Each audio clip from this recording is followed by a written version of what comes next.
네, 안녕하십니까. 한 2달여 만에 다시 경건서적 읽기를 시작하게 되었습니다. 날씨가 많이 더워서요. 많이 힘드시죠? 오늘은 그 존 시랄 목사님의 거룩 중에서 9장 경계해야 할 본보기 롯에 대해서 같이 읽어보도록 하겠습니다. 본문은 창세기 19장 16절에 있는 말씀입니다. 그러나 롯이 지체하매, 우리를 위해 기록된 성경에는 우리가 본받을 모범은 물론이요 경계해야 할 본보기들도 포함하고 있습니다. 본문에 등장하는 인물 롯은 그리스도의 교회가 피해야 할 경계로 제시되어 있습니다. 그의 성품은 지체함이라는 표현으로 우리 앞에 제시됩니다. 경계의 인물 롯에 대해 생각해 보기로 하겠습니다. 지체한 사람은 누구인가? 그는 신실한 아브라함의 조카였습니다. 언제 지체하였습니까? 소돔이 멸망하던 날 아침이었습니다. 어디에서 지체했습니까? 소돔 성 안이었습니다. 누구 앞에서 지체했습니까? 그를 데리고 성 밖으로 나가기 위해 보냄을 받은 두 천사 앞에서였습니다. 그는 지극히 위급한 순간에 지체를 하였습니다.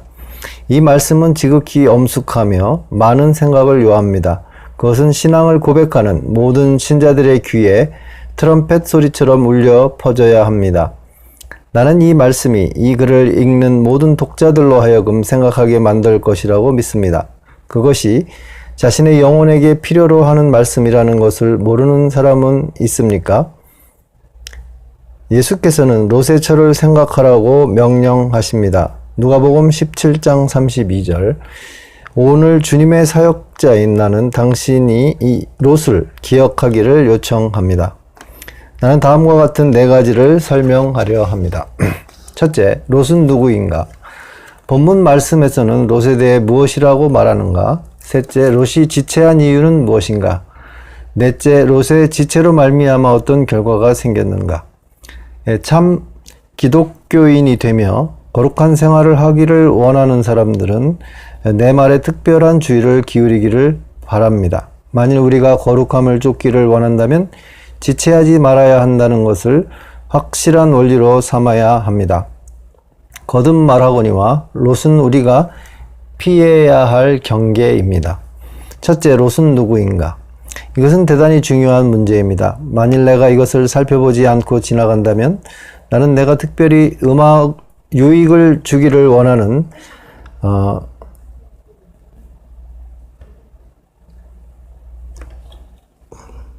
계층의 신자들을 잃게 될 것입니다.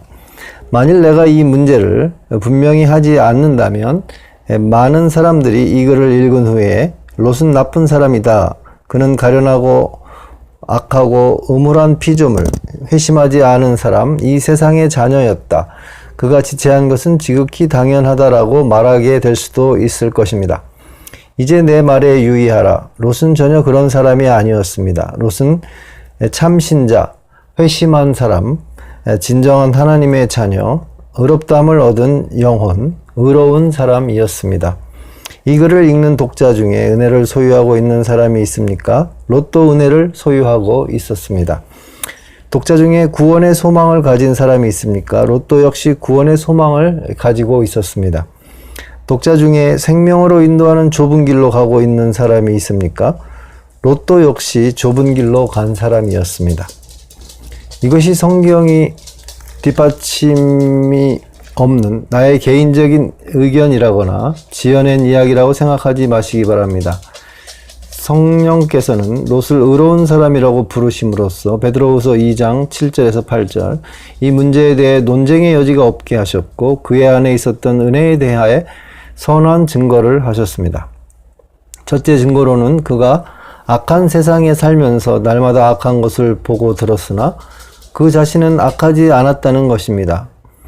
바벨론에서의 다니엘, 아합의 집에서의 오바댜, 여로보암의 가족 중에 아비야, 네로의 궁정에 있는 성도, 소돔성의 의인이 되려면 반드시 하나님의 은혜를 가지고 있어야 합니다. 은혜가 없으면 도저히 그러한 사람이 될 수가 없습니다. 두 번째 증거는 그가 날마다 불법한 행실을 보고 들으므로 무법한 자의 음란한 행실을 인하여 고통했다는 것입니다. 그는 죄를 보고 상처받고 근심하고 고통했습니다. 이것은 거룩한 다윗이 저희가 주의 법을 지키지 아니하므로 내 눈물이 냇물같이 흐르나이다. 시편 119편 136절의 말씀.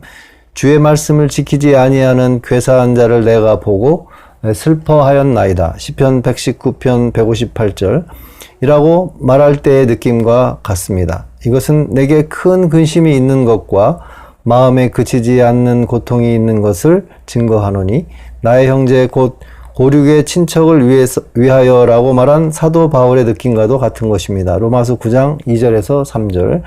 이것은 오직 하나님의 은혜로만 설명할 수 있습니다. 세 번째 증거는 날마다 불법한 행실을 보고 들으므로 그의 의로운 영혼이 상하였다는 것입니다. 베드로후서 2장 8절. 그는 많은 사람들처럼 결국 죄에 대해 냉정하고 미지근해지지 않았습니다. 흔히 그렇듯이 죄에 대한 친숙함과 습관이 그에게서 선한 울타리를 제거하지 못했습니다. 많은 사람들은 처음에 악을 볼 때는 충격을 받고 크게 놀라지만 차츰 그것을 보는데 익숙해져서 마지막에는 무관심하게 됩니다. 이것은 특히 도시에 사는 사람들 또는 유럽 대륙을 여행하는 영국인들에게 적용되는데 그들은 흔히 안식일을 범하는 것 및 많은 공개적인 죄에 대해 완전히 무관심하게 됩니다. 그러나 롯은 그렇지 않았습니다. 이것은 그에게 은혜가 있었다는 표시입니다. 롯은 의로운 사람, 성령에 의해 하늘나라의 상속자로 인침을 받은 사람이었습니다. 참 기독교인은 많은 허물과 결함과 부족함을 가지고 있어도 여전히 참 기독교인이라는 것을 기억해야 합니다.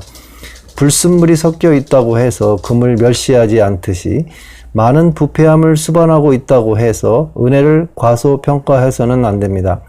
이 글을 계속 읽어가면 당신은 롯은 지체한 대가를 크게 치렀음을 발견할 것입니다. 그러나 당신은 롯이 하나님의 자녀였음을 잊지 말아야 합니다. 두 번째, 성경은 롯에 대해 무엇이라고 말하는가? 두 번째로 이야기할 것은 본문 말씀에서는 롯의 행동에 대해 무엇이라고 말하는가입니다. 롯이 지체함이라는 말은 놀랍고 기이한 말씀입니다. 그 시대와 상황을 생각해 볼수록 그것은 더욱 기이합니다. 롯은 자기가 사는 도시의 두려운 상태를 알고 있었습니다. 그 성은 하나님 앞에서 가증함이 극에 달해 있었습니다.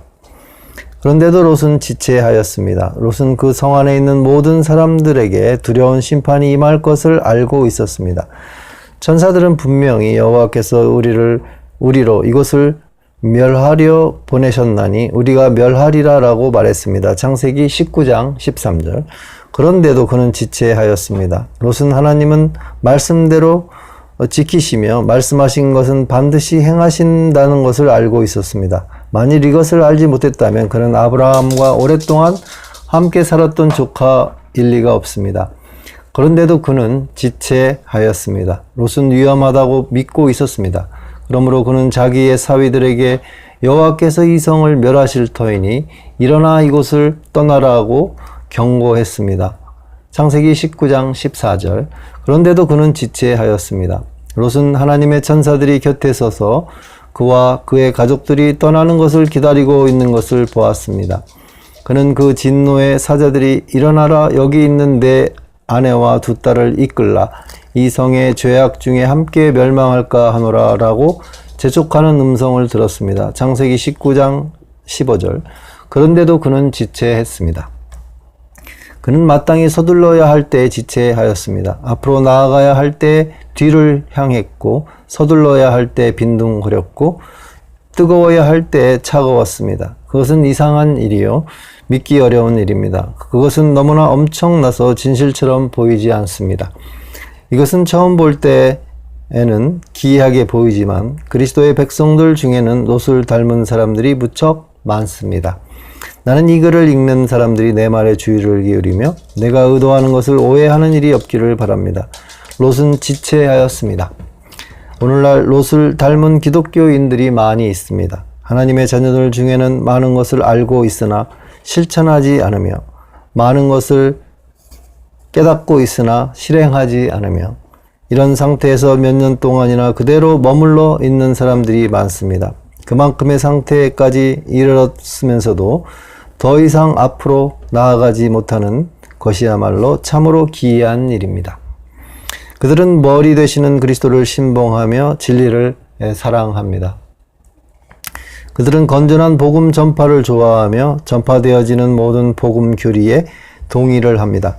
그러나 그들에게는 묘사할 수는 없지만 무엇인가 만족치 못한 것이 있습니다. 그들은 항상 목회자들 및 보다 앞서 있는 동료 신자들의 기대에 어긋나는 일들을 합니다. 그들은 하늘나라가 있다고 믿지만 그 나라를 그다지 갈망하지는 않는 것 같이 보입니다. 그들은 지옥이 있다는 것을 믿지만 그것을 두려워하지 않는 듯 합니다. 그들은 예수를 사랑하지만 주님을 위해서 하는 일이 적습니다.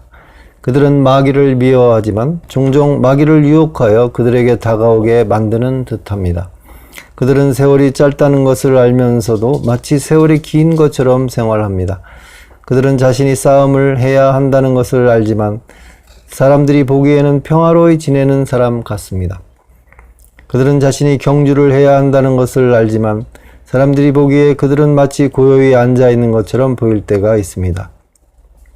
그들은 재판관이 문 앞에 있으며 진노가 임박했다는 것을 알고 있습니다. 그러나 그들은 마치 반쯤 잠자고 있는 사람처럼 보입니다. 그들이 이러한 상태에 있다는 것은 참으로 놀라운 일입니다. 우리는 이런 사람들에 대해 무엇이라고 말할 것입니까? 그들은 종종 경건한 친구들과 친척들을 난처하게 만듭니다. 그들은 종종 큰 근심을 초래하게 만듭니다. 그들은 종종 큰 의심과 양심의 가책을 일으킵니다. 그들은 한마디로 말해서 롯의 형제요 자매라고 표현할 수 있을 것입니다. 그들은 지체하고 있습니다. 이들은 모든 신자가 거룩하고 신령하게 되는 것은 불가능하다는 관념을 가진 사람들입니다. 그들은 탁월한 거룩함은 아름다운 것이라고 인정합니다.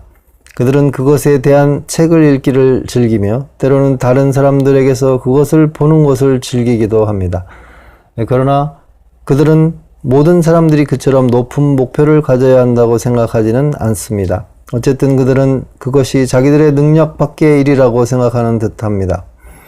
이런 사람들은 사랑에 대한 그릇된 사상을 가지고 있는 사람들입니다. 그들은 편협함과 보수성에 대해 병적인 두려움을 가지고 있기 때문에 항상 극단으로 치닫습니다. 그들은 모든 사람들을 기쁘게 하며 모든 사람들의 마음에 들려 합니다. 그들은 먼저 하나님을 기쁘시게 해야 한다는 것을 망각하고 있습니다. 이런 사람들은 희생을 두려워하며 자기 부인을 회피합니다. 그들은 주님의 명령을 실천하며 십자가를 지며 오른 눈을 빼어내고 오른손을 베어내지 못할 것처럼 보입니다. 마태복음 5장 29절 30절. 그들은 주님이 이러한 말씀을 하셨다는 사실은 부인하지 못합니다. 그러나 자기의 신앙 속에서 그것들을 위한 자리를 발견하지 못합니다. 그들은 평생 동안 문을 더 넓게 하며 십자가를 더 가볍게 만들기 위해 노력하지만 성공하지 못합니다. 이런 사람들은 항상 세상과 보조를 맞추려고 노력을 합니다. 그들은 단호하게 세상을 작별하지 못하는 이유를 발견해내며 의심쩍은 오락에 참여하는 것에 대한 핑계를 꾸며대며 의심스러운 교우관계를 유지하는 데 있어 천재적입니다. 그들은 하루는 성경을 읽고 다음 날이면 무도회에 갈 것입니다. 그들은 하루는 금식하거나 성찬에 참여하지만 다음 날 아침에는 경마장에 가고 밤에는 오페라 관람을 갈 것입니다. 그들은 하루는 유명한 설교자의 설교를 듣고 거의 병적으로 흥분하지만 다음 날이면 연애 소설을 읽으면서 눈물을 흘릴 것입니다. 그들은 세상 사람들과 약간 뒤섞여 사는 것은 유익하다고 믿으려고 노력합니다. 그러나 그것은 전혀 유익하지 못하며 해로울 뿐입니다. 이런 사람들은 자기 마음에서 자기를 괴롭히는 죄, 게으름, 나태함, 좋지 못한 성질, 교만, 이기심, 조급함 등과의 싸움을 발견하지 못합니다. 그들은 그것이 방해를 받지 않고 자기 마음을 지배하도록 내버려 둡니다. 그들은 그것이 자기의 의 건강, 성격, 성미, 실현이라고 말합니다. 과거 그들의 아버지나 어머니 혹은 할머니도 그러했으며 어쩔 수 없는 일이라고 확신합니다. 그들을 몇 년 후에 만나도 여전히 같은 말을 합니다. 그러나 모든 것은 간단히 한 문장으로 요약할 수 있을 것입니다. 그들은 롯의 형제요 자매입니다. 그들은 지체하고 있습니다. 만일 당신의 영혼이 지체하고 있다면 당신은 행복하지 못합니다. 당신은 자신이 행복하지 못하다는 것을 압니다. 만일 당신이 행복하다면 그것은 이상한 일입니다. 지체하는 것은 행복한 신앙생활의 파괴자입니다. 지체하는 사람의 양심은 그 내적 평화를 누리지 못하게 합니다. 당신도 훌륭하게 경주했던 시기가 있었을 것입니다. 그러나 당신은 처음 사랑을 버렸으며 그때 이후 동일한 위로를 느끼지 못했으며 결코 자기의 처음 행위로 돌아가지 못할 것입니다. 요한계시록 2장 5절. 주 예수께서 잡히셨을 때 베드로가 멀리서 따라갔던 것처럼 당신은 멀리서 주님을 따라가며 그 길이 즐거운 길이 아니라 험난한 길이라는 것을 발견할 것입니다. 롯을 보십시오. 롯의 이야기에 귀를 기울여 보십시오. 롯의 지체함을 생각하고 지혜를 얻으십시오. 셋째, 롯이 지체한 이유는 무엇입니까? 이제 롯이 지체한 이유를 생각해 보기로 하겠습니다. 이것은 대단히 중요한 것이므로 진지하게 생각해야 합니다. 병의 근원을 아는 것은 치료를 위한 조처가 됩니다. 미리 경고를 받은 사람은 미리 대비합니다. 독자들 중에 자신이 안전하다고 생각하며 지체하는 것을 두려워하지 않는 사람이 있습니까? 그렇다면 롯의 이야기를 들어보십시오. 롯처럼 행해 보십시오. 만일 당신이 마침내 롯과 동일한 영혼의 상태에 이르지 않는다면 그것은 기적일 것입니다. 내가 롯에게서 관찰한 사실은 그는 젊었을 때 잘못된 선택을 했다는 것입니다. 아브라함과 롯이 함께 살았던 시절이 있었습니다. 그들은 둘 다 부자가 되었고 더 이상 함께 살 수 없게 되었습니다. 두 사람이 서로 헤어지기를 결정하였을 때 연장자인 아브라함은 진정으로 겸손하고 정중한 마음에서 롯에게 땅의 선택권을 주었습니다. 그는 내 앞에 온 땅이 있지 아니하냐? 나를 떠나라. 내가 좌하면 나는 우하고 내가 우하면 나는 좌하리라고 말했습니다. 창세기 13장 9절. 그런데 롯은 어떻게 행했습니까? 그가 요단들을 바라본 즉 소알까지 온 땅에 물이 넉넉하고 비옥하였습니다. 그곳은 가축을 기르기에 좋은 땅이었습니다. 많은 양떼와 가축들을 가지고 있었던 그는 단지 비옥하고 물이 넉넉한 땅이라는 이유만으로 그것을 택했습니다. 창세기 13장 10절. 그곳은 소돔 근처였지만 그는 개의치 않았습니다. 그의 이웃이 될 소돔 사람들은 악한 사람들이었지만 그는 그것을 문제로 삼지 않았습니다. 그들은 하나님 앞에서 큰 죄인들이었지만 그것도 상관치 않았습니다. 그것은 풀이 많았고 땅이 비옥했습니다. 그는 양과 가축을 먹이기 위해 그러한 땅을 원했습니다. 이러한 논과 앞에서 모든 거리낌과 의심은 즉시 사라지고 말았습니다. 그는 믿음에 의하지 않고 눈에 보이는 것에 의해 선택을 했습니다. 그는 자기가 실수하지 않도록 보존해 주시기 위해 하나님의 권고를 요청하지 않았습니다. 그는 유한한 세상의 것을 바라보고 영원한 것을 보지 않았습니다. 그는 영혼의 유익을 생각하지 않고 세상적인 유익을 생각했습니다. 그는 자신이 세상에서 사는데 도움이 될 수 있는 것만 생각을 했습니다. 이것은 좋지 못한 시작이었습니다. 또한 롯이 반드시 그렇게 해야 할 이유가 없었음에도 불구하고 죄인들과 섞였다는 사실을 관찰할 수 있습니다. 우리는 롯은 평지 성읍들에 머무르며 그 장막을 옮겨 소돔까지 이르렀더라라는 말씀을 대할 수 있습니다. 창세기 13장 12절. 이미 설명한 바와 같이 이것은 엄청난 잘못입니다. 그러나 그 후 그는 실제로 소돔 안에서 살았습니다. 성령께서는 소돔에 거하는 아브라함의 조카 롯이라고 분명히 말하였습니다. 창세기 14장 12절. 그는 장막을 버리고 자기 땅을 버렸으며 그 악한 성읍 안에 거처를 마련했습니다. 성경은 이러한 변화의 이유가 무엇인지는 말해주지 않으므로 우리는 그 원인이 무엇인지 알지 못합니다. 그러나 하나님께서 그렇게 명하셨을 리가 없다는 것은 분명히 알 수 있습니다. 아마 롯의 아내는 사람들과의 교제를 위해 시골보다 도시에 살기를 원했을 것입니다. 그녀에게는 분명히 은혜가 없었습니다. 아마 그녀는 롯에게 딸들의 유익을 위해서, 즉 그들이 결혼하여 정착하기 위해서 도시에 살아야 한다고 설득했을 것입니다. 아마 그의 딸들을 화려한 교제를 하기 위해서 도시에 살고자 강요했을 것입니다. 그들은 분명히 경박한 생각을 지닌 처녀들이었을 것입니다. 아마 롯 자신도 자기의 양떼와 가축들을 더 많이 이용하기 위해서 그 도시에 살기를 원했을는지도 모릅니다. 사람들은 자신의 의지를 확인하기 위한 근거들을 원하지 않습니다. 한 가지 분명한 것은 롯이 정당한 이유가 없이 소돔성에 살았다는 것입니다.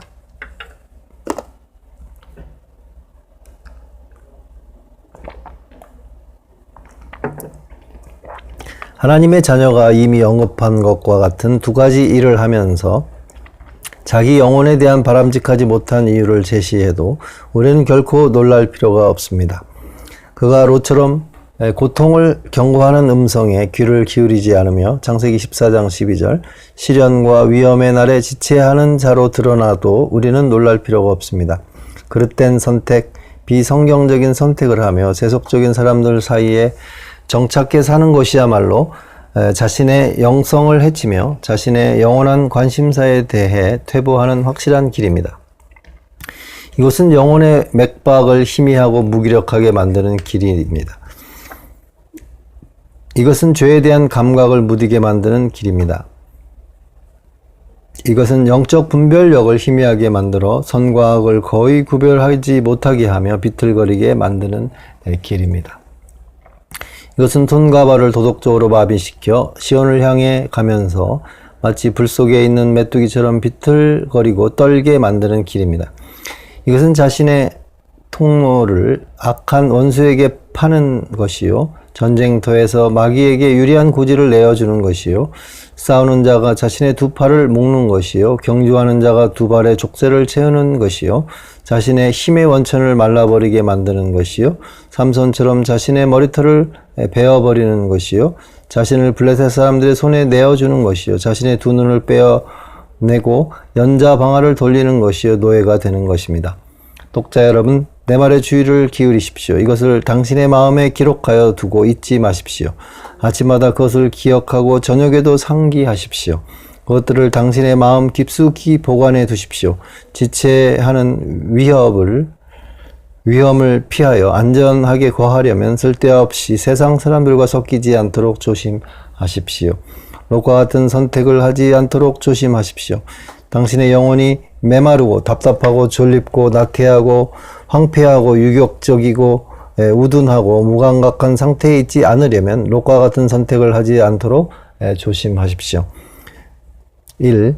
집이나 거처를 선택할 때 이것을 기억하십시오. 편안한 집, 좋은 위치, 맑은 대기, 기분 좋은 이웃, 싼 집세, 적은 생계비 등만을 고려하는 것으로는 충분하지 못합니다. 그 밖에 고려해야 할 것들이 있으니 자신의 불멸하는 영혼을 생각해야만 합니다.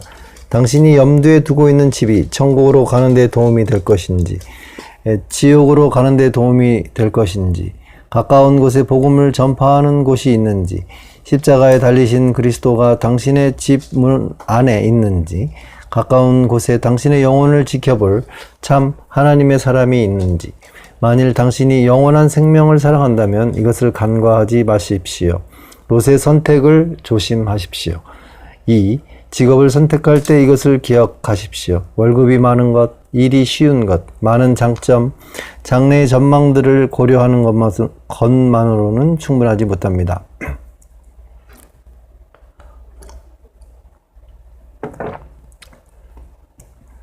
당신의 영혼, 불멸하는 영혼을 생각하십시오. 당신의 영혼이 배부를 것인지, 굶주릴 것인지, 당신의 영혼이 잘 자랄 것인지, 퇴보할 것인지, 주일날에는 근무하지 않으며 일주일 중 하루는 자신의 영의 일을 위해 할애할 수 있는지, 당신은 자신이 하려는 일에 주의를 기울여야 합니다. 결코 성급하게 결정을 내리지 마십시오. 세상적인 관점에서는 물론이요, 하나님의 관점에서 모든 것을 관찰하십시오. 롯과 같은 선택을 하지 않도록 주의하십시오. 3. 당신이 미혼이라면 배우자를 선택할 때 이것을 기억하십시오. 당신의 눈을 즐겁게 하는 것, 당신의 취향에 맞는 것, 당신이 뜻의 일치를 발견하는 것, 사랑스러움과 애정이 있는 것, 안락한 가정이 있는 것만으로는 충분하지 못합니다. 그 이상의 것이 필요합니다. 우리에게는 내세가 있습니다. 당신의 영혼, 불멸의 영혼을 생각하십시오. 당신이 계획하고 있는 결합이 영혼이 발전하는 데 도움이 될 것인가? 퇴보하는 데 도움이 될 것인가? 당신의 영혼은 더욱 거룩해질 것인가? 더욱 세상적이 될 것인가? 더욱 그리스도 가까이 가게 될 것인가? 세상으로 가까이 가게 될 것인가? 당신의 신앙이 더욱 활기차게 될 것인가? 쇠퇴할 것인가? 당신은 이런 것들을 염두에 두어야 합니다. 옛날 리차드 백스터가 말한 바와 같이 당신 자신을 속박하기 전에 생각하고 또 생각하십시오. 너희는 믿지 않는 자와 멍에를 같이 하지 말라. 고린도후서 6장 4절. 결혼은 결코 회심의 수단이 되지 못합니다. 롯의 선택을 기억하십시오. 4. 만일 당신이 철도회사에 취직하게 되었다면 당신은 이것을 기억하십시오. 월급이 많은 것, 임시직이 아닌 정규직이라는 것, 감독의 신임을 받는 것, 승진할 수 있는 좋은 기회 등만 고려하는 것으로는 충분하지 못합니다. 이것들은 그 나름대로 좋은 것이지만 그것들이 모두는 아닙니다. 당신이 주일날 운행하는 철도회사에서 일한다면 당신의 영혼은 어찌 될 것입니까? 당신은 일주일 중 어느 날을 하나님과 영혼을 위해 보내겠습니까? 당신은 복음이 전파되는 것을 들을 기회를 누릴 수 있겠습니까? 당신은 이런 것을 염두에 두어야 합니다. 그 직장은 당신의 지갑을 배부르게 만들지 모르나 당신의 영혼은 여위고 가난하게 될 것입니다. 좋은 직위를 얻기 위해 당신의 안식일을 팔지 않도록 조심하십시오. 에서의 팥죽 한 그릇을 기억하십시오. 롯의 선택을 조심하십시오. 아마 어떤 독자는 신자는 두려워할 필요가 없다. 그는 그리스도의 양이기 때문에 결코 멸망하지 않을 것이며 해를 당치 않을 것이다. 그처럼 사소한 일이 크게 중요할 리가 없다라고 말할 것입니다. 나는 이렇게 생각하는 사람에게 다음과 같이 경고를 합니다. 만일 당신이 이러한 일들을 소홀히 한다면 당신의 영혼은 결코 형통하지 못할 것입니다. 참 신자는 지체해도 버림을 받지는 않을 것입니다. 그러나 지체하는데 신앙이 무성하게 자랄 것이라고 생각하는 것은 헛된 생각입니다. 은혜는 민감한 식물입니다. 당신이 그것을 소중히 여기어 잘 양육하지 않는다면 그것은 이 악한 세상에서 곧 병이 들고 말 것입니다. 그것은 죽지는 않지만 시들고 말 것입니다. 반짝이는 금이라도 습기 찬 곳에 두면 곧 광채를 잃게 됩니다. 뜨겁게 달군 쇠덩이라도 결국은 차갑게 되고 맙니다. 그것을 다시 뜨겁게 달구려면 수고하고 땀을 흘려야 하지만 그대로 내버려 두거나 찬 물에 담그면 곧 검고 단단하게 변합니다.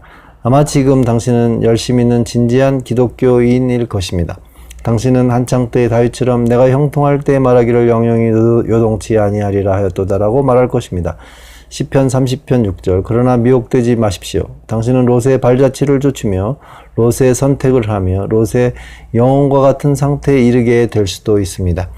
롯처럼 행동하면 곧 롯처럼 불쌍하게 지체하는 자가 될 것입니다. 당신은 삼손처럼 하나님의 임재가 더 이상 자기와 함께하지 않는 것을 발견할 것입니다. 당신은 부끄럽게도 시련의 날에 주저하며 우유부단한 사람임이 드러날 것입니다. 당신의 신앙에는 종양이 있어 알지 못하는 사이에 신앙의 생명력을 잠식해 들어갑니다. 당신의 영적 힘은 알지 못하는 사이에 서서히 소모될 것입니다.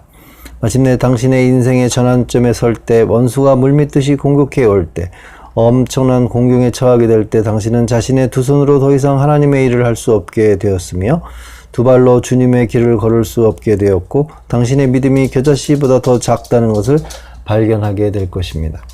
당신이 신앙생활을 하는 데 있어서 지체하는 자가 되지 않기를 원한다면 롯이 행한 것처럼 행하지 않도록 주의하십시오. 4. 넷째, 롯이 지체함으로 인해 초래한 결과는 무엇입니까? 마지막으로 롯이 지체함이 초래한 열매가 무엇인지 생각해 보기로 하겠습니다.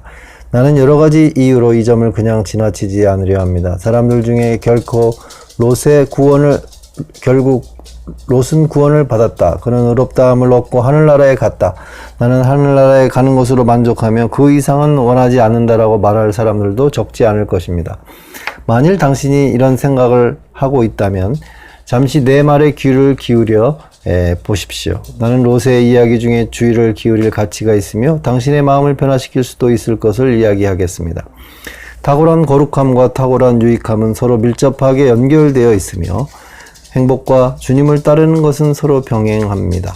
지체하는 신자는 자기가 사는 시대와 세대에 유익함을 주기를 기대할 수가 없으며 거룩해지고 그리스도를 닮기를 기대할 수 없으며 믿을 때 큰 평화와 위로를 누리지 못할 것입니다. 1. 첫째, 롯이 소돔의 주민들에게 유익을 주지 못했음에 유의하여야 합니다. 롯은 아마 소돔에서 여러 해 동안 살았을 것입니다. 물론 그에게는 하나님의 일에 대해 이야기하며 영혼들을 죄에서 돌이키게 하기 위해 노력할 수 있는 귀한 기회가 많았을 것입니다. 그러나 롯은 아무것도 성취하지 못했던 것처럼 보입니다. 그는 주위에 사는 사람들에게 전혀 영향력을 발휘하지 못했던 것처럼 보입니다. 그는 세상 사람들이 훌륭한 하나님의 사람들에게 부여하는 존경을 전혀 받지 못했습니다. 소돔성에서 롯의 집 밖에는 의인이 한 사람도 없었습니다. 그의 이웃들은 한 사람도 그의 증언을 믿지 않았습니다. 친구들 중에 롯이 예배하는 하나님을 존경하는 사람은 하나도 없었습니다. 그의 종들 중에도 주인이 섬기는 하나님을 섬기는 사람은 하나도 없었습니다. 롯이 사방에서 모여든 사람들의 사악함을 억제하려고 노력했을 때 그들은 전혀 그의 의견에 관심을 기울이지 않았습니다. 창세기 19장 9절에 이 놈이 들어와서 우거하면서 우리의 법관이 되려 하는도다. 그의 생활은 전혀 영향력을 나타내지 못했으며 사람들은 전혀 그의 말에 귀를 기울이지 않았으며 그의 신앙생활은 한 사람도 자기를 따르게 하지 못했습니다. 이것은 놀라운 일이 아닙니다. 일반적으로 지체하는 영혼들은 세상에 전혀 유익을 주지 못하며 하나님의 운동에 영광을 가져오지 못합니다. 그들은 주위의 부패한 세상에서 맛을 낼 수 없는 맛이른 소금입니다. 그들은 무사람이 알고 있는 그리스도의 편지가 되지 못합니다. 고린도후서 3장 2절. 그들의 행동 안에는 전혀 사람들의 마음을 끄는 매력적인 것, 그리스도를 반영하는 것이 전혀 없습니다. 둘째, 우리는 롯이 자기의 가족과 친척들이 하늘나라를 가게 하는데 전혀 도움이 되지 못했다는 것에 유의를 해야 합니다. 그의 가족이 얼마나 대가족인지에 대한 기록은 없습니다. 우리가 아는 것은 그가 소돔을 떠나라는 부르심을 받았을 때 그에게는 최소한 아내와 2딸이 있었다는 것입니다. 그의 가족이 대가족이었든 그렇지 않든 한 가지 분명한 것은 그들 중에는 하나님을 경외하는 자가 하나도 없었다는 것입니다. 그가 나가서 딸들과 정혼한 사위들에게 소돔에 임할 심판을 피하여 도망치라고 경고했을 때 사위들은 그가 농담을 하는 것으로 여겼다라고 성경은 말하고 있습니다. 창세기 19장 14절. 이것은 참으로 무서운 일입니다. 그것은 마치 당신의 말에 관심을 기울일 사람이 어디 있는가라고 말하는 것과 같습니다. 이것은 신앙생활에 있어서 지체하는 자가 받을 멸시의 증거가 될 것입니다. 그러면 롯의 아내는 어떤 사람이었습니까? 그녀는 롯과 함께 소돔을 떠났지만 멀리 가지 못했습니다. 그녀는 그처럼 빨리 도망해야 할 필요성을 깨닫는 믿음을 가지고 있지 못했습니다. 그녀는 도망을 치면서 소돔에 자기의 마음을 두고 떠났습니다. 따라서 그녀는 절대로 뒤를 돌아보지 말라는 명령을 받았음에도 불구하고 뒤를 돌아보았으므로 소금 기둥으로 변하고 말았습니다. 롯의 2딸은 어떠했습니까? 그들은 도망쳤지만 마귀의 일을 하고 말았습니다. 그들은 아버지를 악으로 이끄는 유혹자들이 되어 가장 더러운 죄를 범하게 만들었습니다. 간단히 말해서 롯은 자기 가족 중에서도 혼자였습니다. 그는 한 영혼이 지옥문으로 들어가지 못하게 지키는 방편이 되지 못했습니다. 나는 이것을 이상하게 생각하지 않습니다.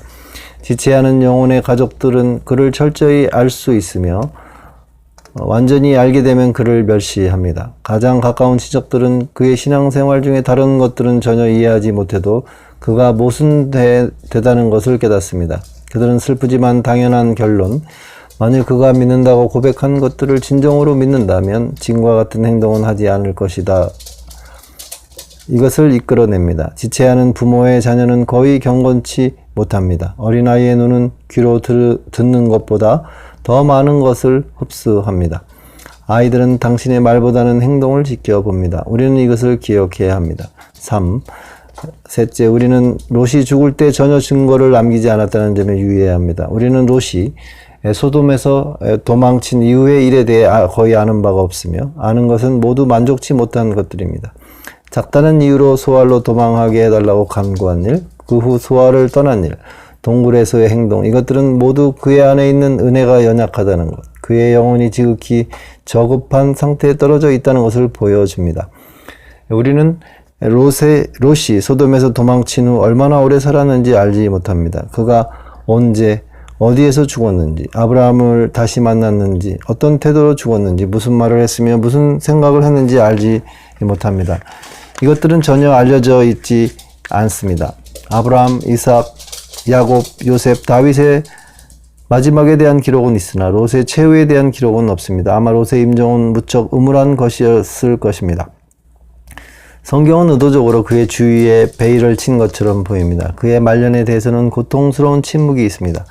그는 마치 꺼져가는 등불처럼 운명하였으며 좋지 않은 평판을 남긴 듯이 보입니다.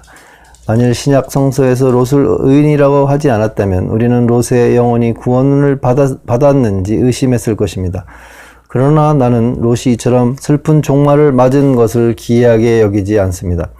지체하는 신자들은 자신이 씨를 뿌린 대로 거둘 것입니다.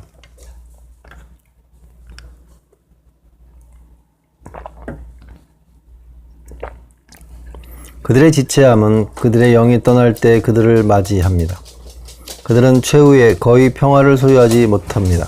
그들은 분명히 천국에 가지만 발이 부르트고 연약하고 지친 상태, 어두움과 폭풍우 속에서 도착합니다. 그들은 구원을 얻되 불 가운데서 얻는 것입니다. 고린도전서 3장 15절. 나는 독자들이 내가 지금까지 언급한 세 가지를 곰곰이 생각해 보기를 원합니다.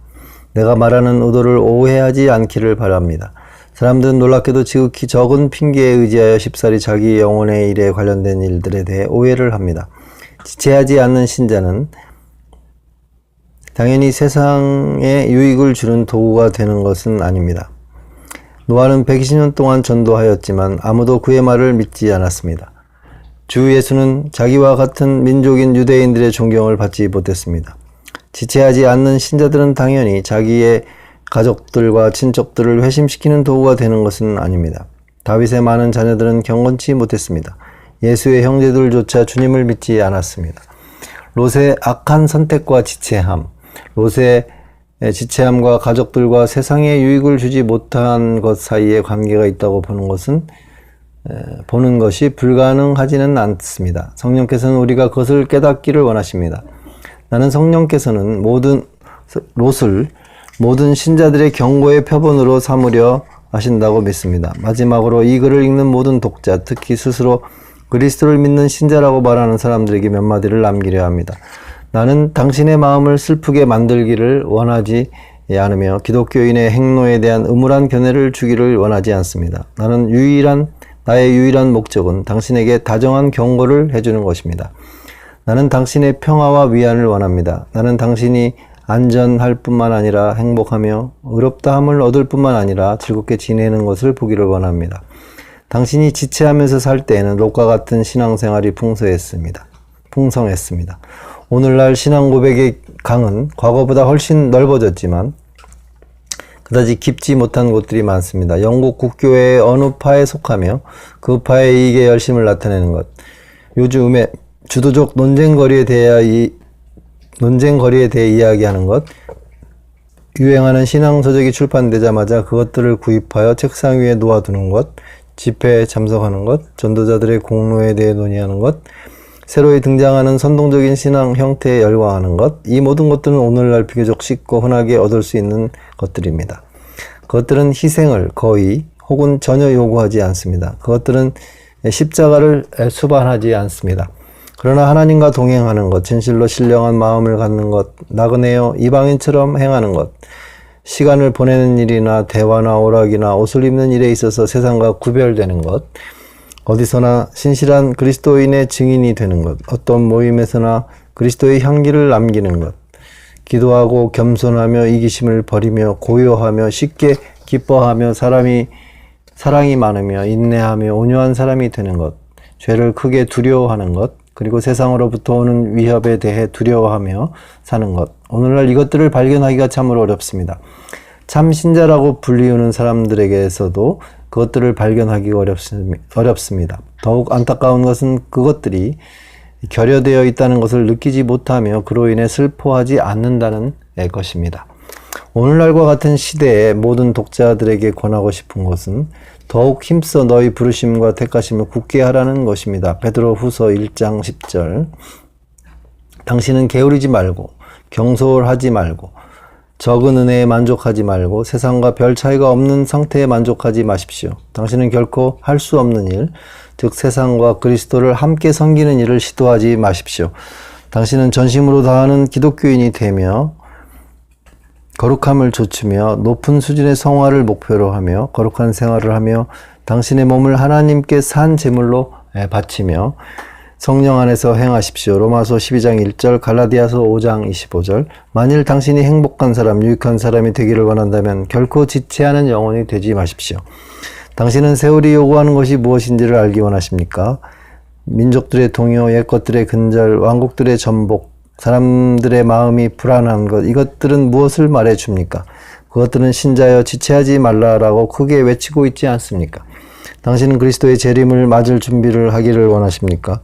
당신은 허리띠를 띠고 등불을 밝히고 주님을 맡기를 원하십니까?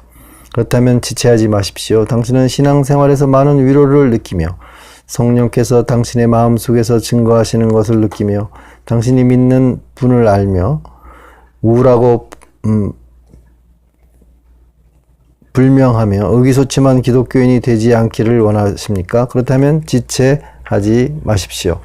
당신은 병들었을 때나 임종할 때에 자신의 구원을 확신하기를 원하십니까? 당신은 믿음의 눈으로 하늘 문이 열리며 예수께서 당신을 영접하려고 일어나시는 것을 보기를 원하십니까? 그렇다면 지체하지 마십시오. 당신은 세상을 떠난 후에 큰 증거를 남기기를 원하십니까? 당신은 우리가 당신을 소망 중에 매장하며 당신의 사후의 상태에 대해 전혀 의심 없이 말하게 되기를 원합니까? 그렇다면 지체하지 마십시오.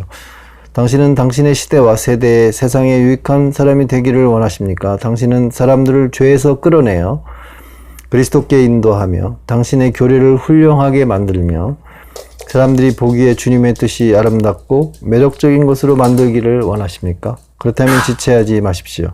당신은 자녀들과 친척들이 하늘나라에 가는데 도움이 되며 그들로 하여금 우리는 당신과 함께 가겠습니다라고 말하게 만들며 그들을 불신자나 신앙을 멸시하는 자로 만들지 않기를 원하십니까? 그렇다면 지체하지 마십시오. 당신은 그리스도께서 오시는 날에 큰 면류관을 받으며 하나님의 나라에서 가장 적은 자가 되지 않기를 원하십니까? 그렇다면 지체하지 마십시오. 우리 중에 지체하는 자가 한 사람도 없기를 원합니다. 시간은 지체하지 않으며 사망은 지체하지 않으며 심판은 지체하지 않으며 마귀도 지체하지 않으며 세상도 지체하지 않습니다. 그러므로 하나님의 자녀들은 지체하지 마십시오. 이거를 읽는 독자 중에 스스로 지체하는 자라고 느끼는 사람이 있습니까? 이 글을 읽는 동안 당신의 마음이 무겁고 양심이 아팠습니까? 당신의 마음속에서 내가 바로 그런 사람이 아닌가라는 소리가 들려오지 않았습니까? 그렇다면 당신의 영혼은 건강한 상태에 있지 못합니다. 깨어 일어나 더욱 노력하십시오. 만일 당신이 지체하는 사람이라면 즉시 그리스도께로 가서 고침을 받아야 합니다. 당신은 옛 치료법을 사용해야 합니다. 옛 셈에서 씻어야 합니다. 당신은 다시 그리스도를 의지하며 치료를 받아야 합니다. 즉시 그대로 행하십시오. 당신의 상태가 회복할 수 없는 상태라고 생각하지 마십시오. 당신의 영혼이 오랫동안 메마르고 졸리고 답답한 상태에서 살아왔다고 해서 회복의 희망이 없다고 생각하지 마십시오. 예수 그리스도는 모든 병을 고치시는 의원이십니다. 주님은 세상에 계실 때 온갖 질병을 고치시지 않았습니까? 주님은 온갖 종류의 마귀를 쫓아내시지 않았습니까? 주님은 불쌍한 배반자 베드로를 일으키시어 그 입으로 새 노래를 부르게 하시지 않았습니까? 의심하지 말고 다만 주께서 당신의 마음속에서 새 일을 하실 것이라고 믿으십시오. 지체하는 데서 돌이켜 당신의 어리석음을 고백하고 그리스도께로 나오십시오. 선지자는 다음과 같이 복된 말을 하였습니다. 예레미야 3장 13절에 너는 오직 내 죄를 자복하라. 예레미야 3장 22절에 돌아오라 내가 너희의 배역함을 고치리라. 우리는 자신의 영혼은 물론이요 다른 사람들의 영혼도 기억해야 합니다. 우리는 지체하는 형제나 자매들을 각성시키려고 노력해야 합니다. 우리는 기회가 있을 때마다 서로 권면해야 합니다. 히브리서 10장 24절에 서로 돌아보아 사랑과 선행을 격려하며 우리는 두려워하지 말고 서로 형제여 당신은 롯을 잊었는가? 일어나라. 롯을 기억하라. 일어나라. 더 이상 지체하지 말라라고 말해 주어야 합니다. 예, 오늘은 2달 만에 다시 경건서적을 읽었는데요. 존 시라엘 목사님의 거룩 중에서 9장 경계해야 할 본보기 롯에 대해서 함께 나누어 보았습니다. 다음에는 거룩 중에서 다른 파트를 읽어보도록 하겠습니다.